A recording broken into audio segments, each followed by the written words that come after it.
السلام علیکم دوستو ایک مرتبہ کفار مکہ ہمارے پیارے نبی حضرت محمد صلی اللہ علیہ وسلم کے پاس آئے اور کہنے لگے، اگر آپ اللہ کے سچے رسول ہیں تو چاند کے 2 ٹکڑے کر کے دکھلائیں، آپ اپنا معجزہ آسمان پر دکھلائیں، ہمیں زمینی معجزے نہیں آسمانی معجزہ دیکھنا ہے، اور آپ اس چاند کو کہیں کہ 2 ٹکڑے ہو جائیں۔ تو ہمارے پیارے نبی نے ان لوگوں سے کہا، اگر میں چاند کے 2 ٹکڑے کر دوں تو کیا تم لوگ ایمان لاؤ گے؟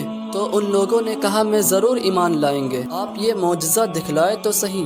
تو ہمارے نبی حضرت محمد صلی اللہ علیہ وسلم نے اللہ سے دعا کی اور چاند کی طرف اپنے مبارک انگلی سے اشارہ کیا، تو چاند کے 2 ٹکڑے ہو گئے، ایک ٹکڑا مغرب کی طرف چلا گیا اور دوسرا ٹکڑا مشرق کی طرف چلا گیا۔ 1 سے 2 گھنٹے تک چاند اسی طرح رہا، پھر آپس میں مل گئے، اور عرب کے سرزمین پر کچھ لوگوں نے آپ صلی اللہ علیہ وسلم کے یہ معجزے کو دیکھ کر اسلام کو قبول کر لیا، اور کچھ لوگ ایمان نہیں لائے اور کہنے لگے، اگر سچ میں چاند کے 2 ٹکڑے ہوئے ہیں، دور کے علاقوں میں رہنے والوں کو بھی نظر آیا ہوگا، تو جب باہر کے لوگ آئیں گے تو ہم ان سے پوچھنے کے بعد ہی ایمان لائیں گے۔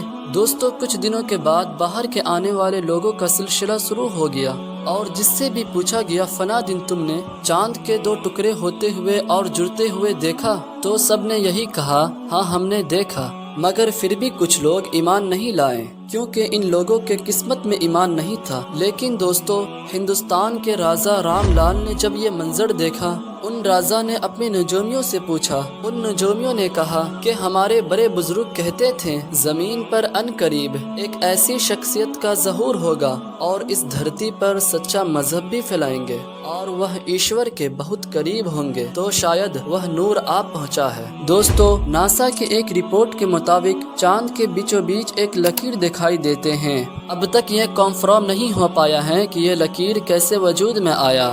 ہم مسلمان تو جانتے ہیں چاند کے 2 ٹکڑے 1400 سال پہلے حضرت محمد صلی اللہ علیہ وسلم نے کی تھی۔ دوستو، یہ ویڈیو آپ کو کیسے لگے ہمیں کمنٹ میں ضرور بتائیں۔ ہمارے چینل کو سبسکرائب کرنا نہ بھولیں۔ تب تک کے لیے خدا حافظ۔